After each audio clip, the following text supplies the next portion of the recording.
Apakah Anda merasa bulan Maret seringkali menjadi bulan yang membingungkan untuk memulai berkebun? Di satu sisi, semangat untuk menanam sedang tinggi, tapi di sisi lain, cuaca yang tidak menentu sering membuat kita ragu.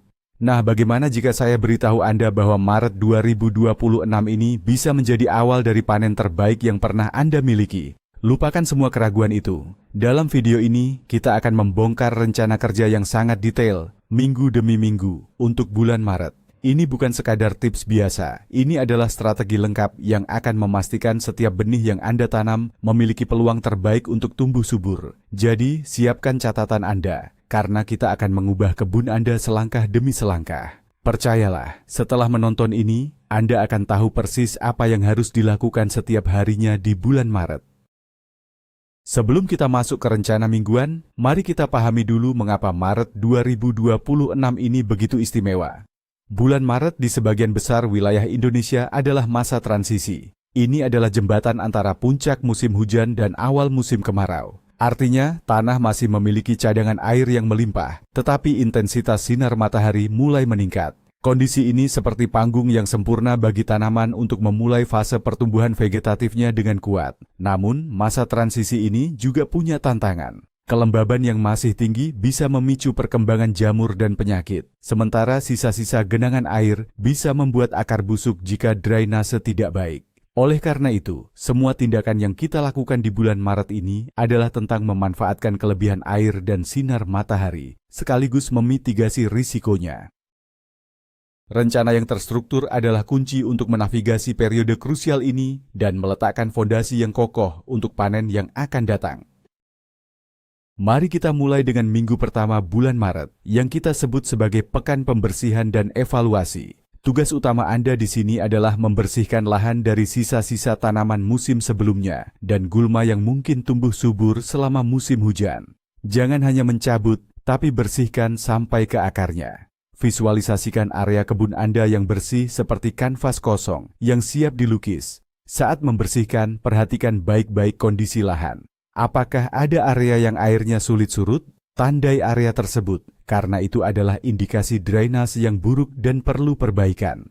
Periksa juga sisa-sisa tanaman lama. Apakah ada tanda-tanda penyakit atau hama? Jika ada, jangan masukkan sisa tanaman tersebut ke dalam kompos, lebih baik dibakar atau dibuang jauh dari area kebun untuk mencegah penyebaran patogen. Langkah evaluasi ini sangat penting karena data yang Anda kumpulkan sekarang akan menentukan langkah perbaikan tanah di tahap selanjutnya. Anggap saja ini seperti seorang dokter yang melakukan check-up menyeluruh pada pasien sebelum memberikan resep. Anda adalah dokter bagi kebun Anda. Setelah lahan bersih, fokus kita di minggu pertama adalah pada kesehatan tanah. Tanah adalah fondasi dari segalanya. Anda bisa membeli alat tes pH tanah sederhana yang banyak dijual online. Ambil sampel tanah dari beberapa titik berbeda di kebun Anda untuk mendapatkan gambaran yang akurat. Tingkat keasaman atau pH ideal untuk sebagian besar sayuran adalah antara 6 hingga 7. Jika hasil tes menunjukkan tanah Anda terlalu asam atau pH di bawah 6, Anda perlu menambahkan kapur pertanian atau dolomit. Taburkan secara merata, lalu campurkan dengan lapisan atas tanah. Sebaliknya, jika tanah terlalu basah atau pH di atas 7,5, Anda bisa menambahkan belerang atau bahan organik seperti kompos daun pinus. Selain pH, perhatikan juga tekstur tanah. Genggam segumpal tanah lembab. Jika mudah hancur, artinya tanah Anda gembur dan bagus. Jika menggumpal keras seperti tanah liat, maka Anda perlu menambahkan bahan organik seperti kompos atau pasir kasar untuk memperbaiki strukturnya. Proses ini memastikan bahwa nutrisi di dalam tanah akan mudah diserap oleh akar tanaman nantinya. Masih di minggu pertama, sekarang saatnya menjadi arsitek untuk kebun Anda. Ambil kertas dan pensil, lalu buat rencana tata letak atau denah kebun. Ini bukan sekadar soal estetika, tapi tentang strategi. Pikirkan tentang rotasi tanaman. Jangan menanam jenis tanaman dari keluarga yang sama di tempat yang sama secara berturut-turut. Misalnya, jika tahun lalu Anda menanam tomat di bedengan A, maka tahun ini tanamlah kacang-kacangan atau sayuran daun di sana. Rotasi ini sangat efektif untuk memutus siklus hama dan penyakit yang spesifik pada satu jenis tanaman, serta menjaga keseimbangan nutrisi tanah. Dalam denah Anda, perhatikan juga kebutuhan sinar matahari setiap tanaman. Kelompokkan tanaman yang butuh sinar matahari penuh, seperti cabai dan terong, di area yang paling terbuka. Sementara tanaman yang sedikit toleran terhadap naungan, seperti kangkung atau bayam, bisa ditempatkan di area yang sedikit ternaungi. Rencana ini akan menjadi panduan Anda selama beberapa bulan ke depan, jadi buatlah dengan cermat. Tugas keempat di minggu pertama adalah inventarisasi dan persiapan peralatan. Tidak ada yang lebih menyebalkan daripada saat ingin bekerja, tapi ternyata alat yang dibutuhkan rusak atau tidak ada. Periksa semua peralatan berkebun Anda. Apakah cangkul masih kokoh? Apakah sekop berkarat? Apakah gunting pangkas masih tajam? Sekarang adalah waktu yang tepat untuk membersihkan, menajamkan, dan memperbaiki semua alat Anda. Lumasi bagian-bagian yang bergerak dengan minyak untuk mencegah karat. Selain alat, siapkan juga bahan-bahan yang akan Anda butuhkan. Buat daftar belanja, benih, pupuk dasar seperti pupuk kandang atau kompos, polybag untuk penyemaian, media tanam campuran tanah, sekam bakar, dan kokopit. Dengan mempersiapkan semuanya sekarang, Anda tidak akan kehilangan momentum di minggu-minggu berikutnya. Bayangkan ini seperti seorang koki yang melakukan mise en place, yaitu menyiapkan semua bahan dan alat sebelum mulai memasak. Pekerjaan akan berjalan jauh lebih lancar dan efisien. Sebagai penutup minggu pertama, mari kita lakukan kegiatan yang paling memuaskan, memulai bank nutrisi organik. Ini artinya kita akan mulai atau mengaktifkan kembali tumpukan kompos. Kumpulkan semua sisa-sisa pembersihan kebun, seperti daun kering, rumput, dan potongan dahan kecil. Ini adalah bahan coklat yang kaya akan karbon. Kemudian, campurkan dengan bahan hijau yang kaya nitrogen, seperti sisa sayuran dari dapur atau potongan rumput segar. Perbandingannya idealnya adalah 2 bagian coklat dan 1 bagian hijau. Aduk rata dan jaga agar tumpukan kompos tetap lembab, tidak terlalu basah dan tidak terlalu kering. Selain kompos padat, buat juga pupuk organik cair atau POC. Anda bisa membuatnya dengan sangat mudah. Cukup isi ember dengan air, lalu masukkan kantung kain yang berisi pupuk kandang yang sudah matang. Biarkan terendam selama beberapa hari. Air rendaman inilah yang akan menjadi POC, sebuah minuman energi instan untuk tanaman Anda nantinya. Dengan melakukan ini, Anda sedang membangun pabrik pupuk Anda sendiri. Selamat datang di minggu kedua bulan Maret. Fokus kita sekarang adalah penyemaian awal. Langkah pertama dan terpenting adalah memilih benih yang tepat. Bulan Maret dengan cuaca yang mulai cerah adalah waktu yang ideal untuk menanam sayuran buah seperti cabai, tomat, terong, dan timun. Selain itu, sayuran daun yang cepat panen seperti kangkung, bayam, sawi, dan selada juga sangat cocok. Saat membeli benih, selalu periksa tanggal kedaluarsanya. Benih yang sudah tua memiliki daya kecambah yang rendah. Pilihlah varietas yang sesuai dengan iklim di daerah Anda. Jika Anda tinggal di dataran rendah yang panas, carilah varietas yang tahan panas. Membaca deskripsi pada kemasan benih sangatlah penting. Ini seperti membaca manual sebelum menggunakan alat baru. Jangan tergiur hanya karena gambarnya bagus. Pilihlah benih dari produsen yang terpercaya. Investasi pada benih berkualitas adalah langkah awal menuju panen yang sukses. Anda bisa membuat daftar tanaman prioritas yang paling Anda dan keluarga sukai untuk ditanam. Beberapa tanaman, terutama sayuran buah seperti tomat, cabai, dan terong, lebih baik disemai terlebih dahulu di tempat terpisah sebelum dipindahkan ke lahan. Ini disebut penyemaian di dalam ruangan atau di area terlindung. Anda bisa menggunakan nampan semai, seed tray, atau polybag kecil. Media semai yang baik adalah campuran dari tanah, kompos, dan sekam bakar dengan perbandingan 1:1:1. Pastikan media semai ini gembur dan steril. Buat lubang kecil di media, sekitar setengah hingga 1 cm dalamnya, lalu letakkan 1 atau 2 benih di setiap lubang. Tutup tipis dengan media tanam, jangan terlalu tebal karena benih akan kesulitan untuk tumbuh. Setelah itu, semprot dengan air menggunakan sprayer halus, jangan disiram langsung agar benih tidak bergeser. Letakkan nampan semai di tempat yang terang, namun tidak terkena sinar matahari langsung yang terlalu terik. Proses ini memberikan bibit tanaman awal yang lebih kuat dan seragam. Sementara beberapa tanaman butuh perlakuan khusus, ada juga tanaman yang bisa langsung ditanam di lahan. Ini disebut penyemaian langsung. Tanaman yang ideal untuk metode ini adalah sayuran umbi seperti wortel dan lobak, karena akarnya tidak suka diganggu. Selain itu, sayuran daun yang pertumbuhannya cepat seperti bayam, kangkung, dan sawi juga bisa disemai langsung. Sebelum menabur benih, gemburkan kembali bedengan yang sudah Anda siapkan. Buat alur-alur tanam yang dangkal dengan jarak antar alur yang sesuai dengan kebutuhan tanaman. Untuk benih yang sangat kecil, seperti bayam atau wortel, campurkan dulu dengan sedikit pasir kering. Ini akan membantu Anda menabur benih secara lebih merata dan tidak terlalu rapat. Setelah benih ditabur, tutup tipis dengan tanah halus atau kompos. Siram dengan hati-hati menggunakan gembor dengan lubang yang halus. Penyemaian langsung ini menghemat waktu dan tenaga, sangat cocok untuk tanaman yang tidak rewel. Setelah benih disemai, baik di nampan atau langsung di lahan, pekerjaan Anda belum selesai. Minggu kedua ini juga tentang perawatan bibit. Bibit yang baru tumbuh sangat rentan. Dua faktor kunci yang harus Anda perhatikan adalah air dan cahaya. Jaga agar media semai selalu lembab, tapi tidak becek. Gunakan sprayer atau semprotan halus untuk menyiram bibit di nampan semai. Kekeringan sesaat saja bisa membuat bibit yang mungil mati. Untuk bibit yang disemai di dalam ruangan, setelah mereka mulai berkecambah dan mengeluarkan daun pertama, mereka butuh cahaya matahari. Pindahkan mereka secara bertahap ke lokasi yang lebih terang. Mulailah dengan beberapa jam di bawah sinar matahari pagi, lalu perlahan-lahan tingkatkan durasinya. Proses ini disebut aklimatisasi atau pengerasan, dan ini akan membuat bibit menjadi lebih kuat dan tidak kaget saat nanti dipindahkan ke lahan terbuka. Perhatikan juga bibit-bibit Anda setiap hari, cari tanda-tanda hama atau penyakit sejak dini. Menjelang akhir minggu kedua, pikirkan tentang perlindungan ekstra. Cuaca di bulan Maret masih bisa sangat tidak terduga. Hujan deras yang tiba-tiba datang bisa merusak bibit yang baru tumbuh.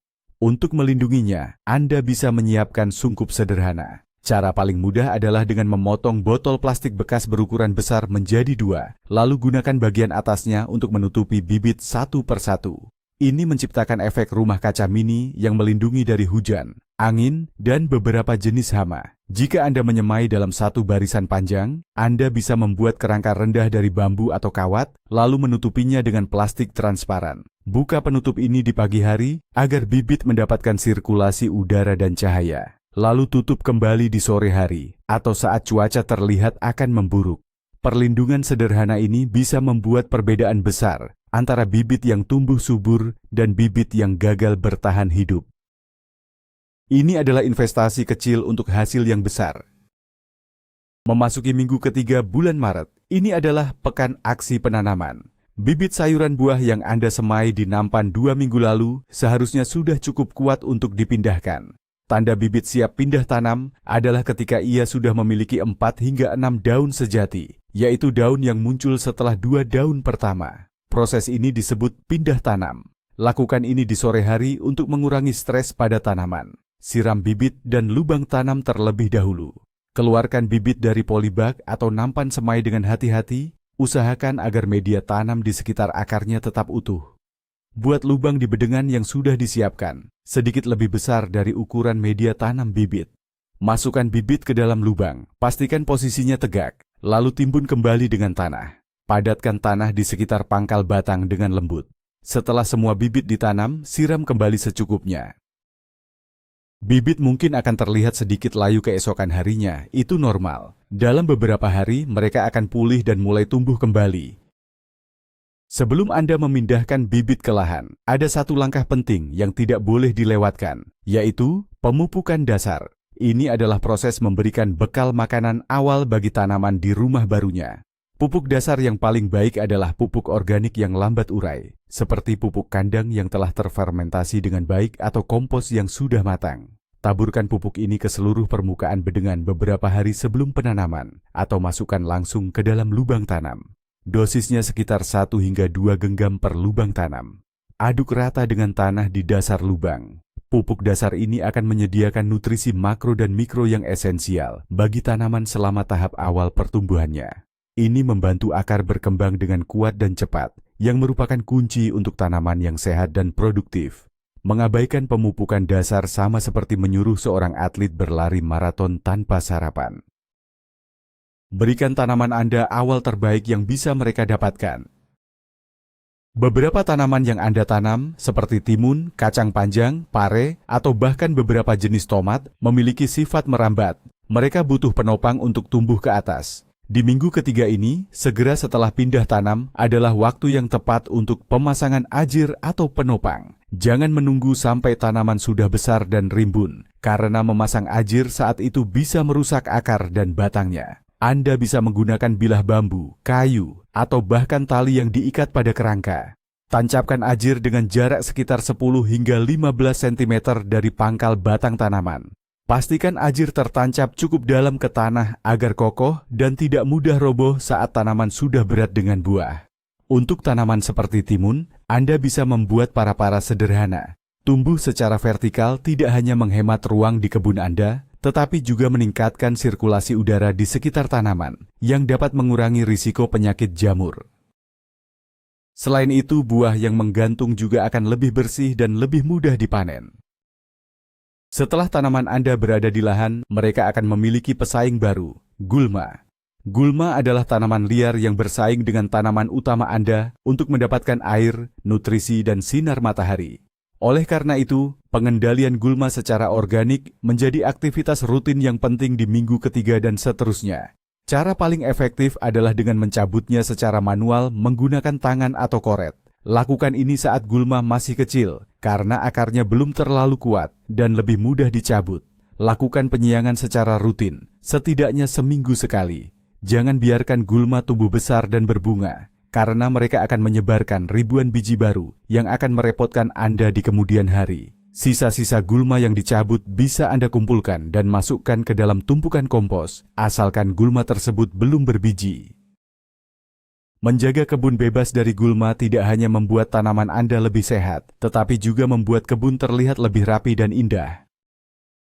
Meskipun bulan Maret masih menyisakan sedikit hujan, ada baiknya kita mulai memikirkan sistem penyiraman untuk persiapan musim kemarau. Di minggu ketiga ini, Anda bisa mulai mengenal irigasi tetes sederhana. Sistem ini sangat efisien karena memberikan air langsung ke zona perakaran tanaman, sehingga mengurangi penguapan dan pemborosan air. Anda tidak perlu membeli peralatan yang mahal. Anda bisa membuatnya sendiri menggunakan botol plastik bekas. Lubangi bagian bawah atau tutup botol dengan jarum kecil sebanyak beberapa lubang.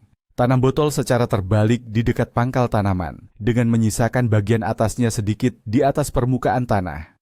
Anda cukup mengisi botol ini dengan air, dan air akan menetes perlahan-lahan, menjaga tanah tetap lembab. Metode ini sangat bagus untuk tanaman dalam pot, atau untuk beberapa tanaman penting di bedengan.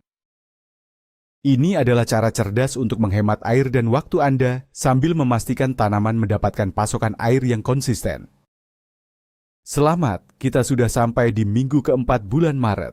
Fokus kita sekarang adalah perlindungan dan pemantauan pertumbuhan. Saat tanaman Anda mulai tumbuh, mereka juga menjadi lebih menarik bagi hama dan penyakit.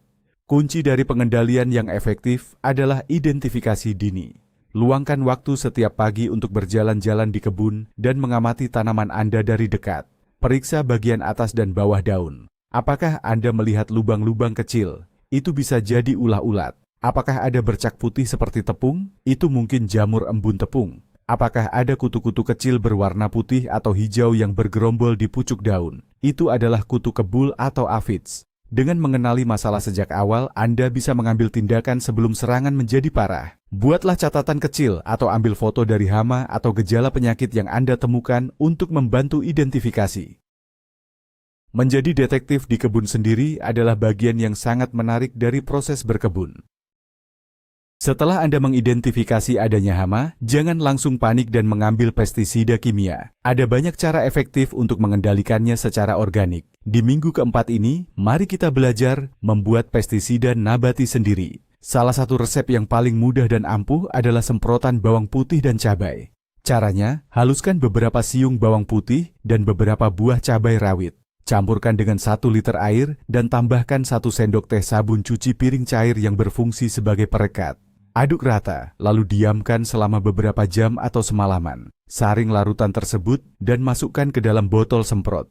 Semprotkan ke seluruh bagian tanaman yang terserang hama, terutama di bagian bawah daun. Lakukan penyemprotan di sore hari untuk menghindari daun terbakar oleh sinar matahari.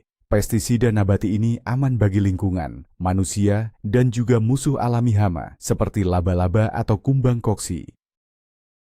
Untuk membantu pengendalian gulma dan menjaga kelembaban tanah, salah satu teknik terbaik adalah pemberian mulsa. Mulsa adalah lapisan material organik yang disebar di permukaan tanah di sekitar tanaman. Anda bisa menggunakan jerami kering, daun bambu kering, cacahan rumput, atau bahkan kardus bekas yang sudah disobek-sobek. Sebarkan mulsa dengan ketebalan sekitar 5 hingga 10 cm, tapi berikan sedikit ruang di sekitar pangkal batang tanaman untuk mencegah pembusukan. Mulsa memiliki banyak sekali manfaat. Pertama, ia menekan pertumbuhan gulma dengan menghalangi sinar matahari mencapai biji gulma. Kedua, ia menjaga tanah tetap sejuk dan lembab, sehingga Anda tidak perlu terlalu sering menyiram. Ketiga, seiring berjalannya waktu, mulsa organik ini akan terurai dan menjadi kompos yang akan menambah kesuburan tanah Anda. Ini adalah cara yang sangat efisien untuk merawat kebun dengan lebih sedikit usaha. Beberapa tanaman akan mendapat manfaat dari sedikit pemangkasan awal. Tujuannya bukan untuk membentuk tanaman, tetapi untuk meningkatkan kesehatan dan produktivitasnya. Untuk tanaman seperti tomat dan cabai, Anda bisa membuang tunas-tunas air yang tumbuh di ketiak daun. Tunas ini tidak produktif dan hanya menghabiskan energi tanaman yang seharusnya digunakan untuk menghasilkan buah. Cukup petik dengan jari saat tunas masih kecil. Selain itu, pangkas juga daun-daun bagian bawah yang sudah tua, menguning, atau menyentuh tanah. Daun-daun ini rentan terhadap penyakit jamur dan pemangkasannya akan meningkatkan sirkulasi udara di sekitar pangkal tanaman. Untuk tanaman herbal seperti kemangi atau mint, memetik bagian pucuknya secara teratur justru akan merangsang tanaman untuk tumbuh lebih rimbun dan bercabang. Pemangkasan yang tepat adalah seni, dan ini akan membantu mengarahkan energi tanaman ke tempat yang paling Anda inginkan, yaitu ke buah dan daun yang akan Anda panen. Sebagai kegiatan penutup di bulan Maret, mari kita lakukan evaluasi mingguan dan penyesuaian rencana. Berkebun adalah proses yang dinamis, bukan statis. Rencana yang Anda buat di awal bulan mungkin perlu disesuaikan. Setiap akhir pekan, luangkan waktu untuk melihat kembali apa yang sudah berhasil dan apa yang kurang berjalan baik. Apakah ada bibit yang tidak tumbuh? Mungkin Anda perlu menyemai ulang. Apakah ada serangan hama yang sulit dikendalikan dengan pestisida nabati? Mungkin Anda perlu mencoba resep lain atau memperkenalkan musuh alami. Apakah ada tanaman yang terlihat kerdil atau daunnya menguning? Mungkin mereka butuh tambahan pupuk susulan, seperti POC yang sudah Anda siapkan. Catat semua pengamatan Anda dalam sebuah jurnal kebun. Jurnal ini akan menjadi aset yang sangat berharga untuk musim tanam berikutnya. Dengan terus belajar dan beradaptasi, Anda tidak hanya menumbuhkan tanaman, tetapi Anda juga menumbuhkan kemampuan Anda sebagai seorang pekebun. Dan begitulah, rencana lengkap berkebun untuk bulan Maret 2026. Dari minggu pertama hingga minggu keempat, kita telah membahas semuanya. Mulai dari mengubah lahan yang berantakan menjadi bedengan yang siap tanam, memilih benih juara, merawat bibit dengan penuh kasih sayang, hingga melindungi tanaman dewasa dari ancaman hama dan penyakit. Ingat, Maret adalah bulan pondasi. Semua kerja keras yang Anda investasikan sekarang akan terbayar lunas dengan panen yang sehat dan melimpah dalam beberapa bulan ke depan. Kunci keberhasilannya adalah konsistensi dan observasi. Jangan pernah lelah untuk mengamati dan belajar dari kebun Anda sendiri. Terima kasih banyak sudah menonton sampai akhir. Jika Anda merasa video ini bermanfaat, jangan ragu untuk menekan tombol suka dan berlangganan agar tidak ketinggalan panduan-panduan berkebun selanjutnya. Sekarang saya ingin mendengar dari Anda. Tanaman apa yang paling membuat Anda bersemangat untuk ditanam di bulan Maret ini? Tuliskan jawaban Anda di kolom komentar di bawah. Selamat berkebun!